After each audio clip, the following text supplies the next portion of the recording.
আসসালামু আলাইকুম এভরিওয়ান, কেমন আছো তোমরা? আশা রাখি তোমরা সবাই সুস্থ আছো। আজকে তোমাদের সাথে শেয়ার করব একদম একদম ইয়ামি একটা ডেজার্ট রেসিপি। এটা গরমে মনে হয় সবাই পছন্দ করি আমরা, আর এটা একদম রেস্টুরেন্টের স্বাদে অ্যান্ড স্টাইলে তোমাদের সাথে শেয়ার করব। আর এটা বানাতে বেশি সময়ের প্রয়োজন হয় না, জাস্ট 2 মিনিটে বানিয়ে নেওয়া যায়, আর বেশি উপকরণেরও প্রয়োজন হয় না। বানানোর জন্য এখানে আমি নিয়ে নিচ্ছি একটা মিক্সিং জার, আর দিয়ে দিচ্ছি কয়েক টুকরো বরফ। বরফটা এখানে যার যার পছন্দ মতো, যে যেরকম ঠান্ডা পছন্দ করো সে সেরকম দিতে পারো। আর এ পর্যায়ে আমি দিয়ে দিব 300 গ্রামের মতো মিষ্টি দই। আমি এখানে মিষ্টি দইটা দিব, তোমরা যদি চাও টক দই দিয়ে দিতে পারো। এখানে আমি দিয়ে দিচ্ছি মিষ্টি দই 300 গ্রাম। তোমরা যদি চাও এখানে টক দই দিয়ে বানিয়ে নিতে পারো।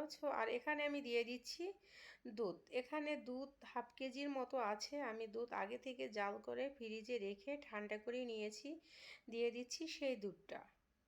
এখন আমি জাস্ট আটকে নিব, ব্লেন্ডারের মুখটা জারের মুখটা আটকে নিচ্ছি, কিন্তু চিনিটা দিতে আমার মনে নাই। এখন আবার এখানে আমি জাস্ট দিয়ে দিচ্ছি ছোট 4 চামচের 3 চামচ চিনি।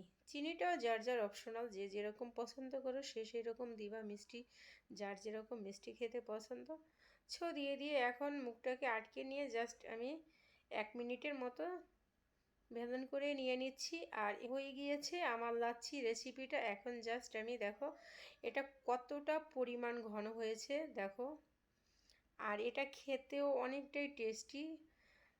কতটা টেস্টি হয়েছে জাস্ট তোমাদের এই রেসিপিটা ট্রাই করতে হবে। যদি ট্রাই না করো টেস্টটা অবশ্যই বুঝবা না। যদি রেসিপিটা পছন্দ হয় অবশ্যই আমার চ্যানেলটা সাবস্ক্রাইব করে আমার পাশে থেকো। আর ফেসবুক পেজটা যারা এখনও লাইক করো নাই অবশ্যই তারা লাইক করে দিও। আর রেসিপিটা যদি তোমাদের পছন্দ হয় অবশ্যই ফ্যামিলি অ্যান্ড ফ্রেন্ড এর সাথে শেয়ার দিয়ে দিও। আর অবশ্যই তোমরা ট্রাই করো। ফ্রেন্ডস, তোমাদের সবাইকে ধন্যবাদ জানিয়ে শেষ করছি, আর রিকোয়েস্ট করছি অবশ্যই অবশ্যই তোমরা ট্রাই করবা।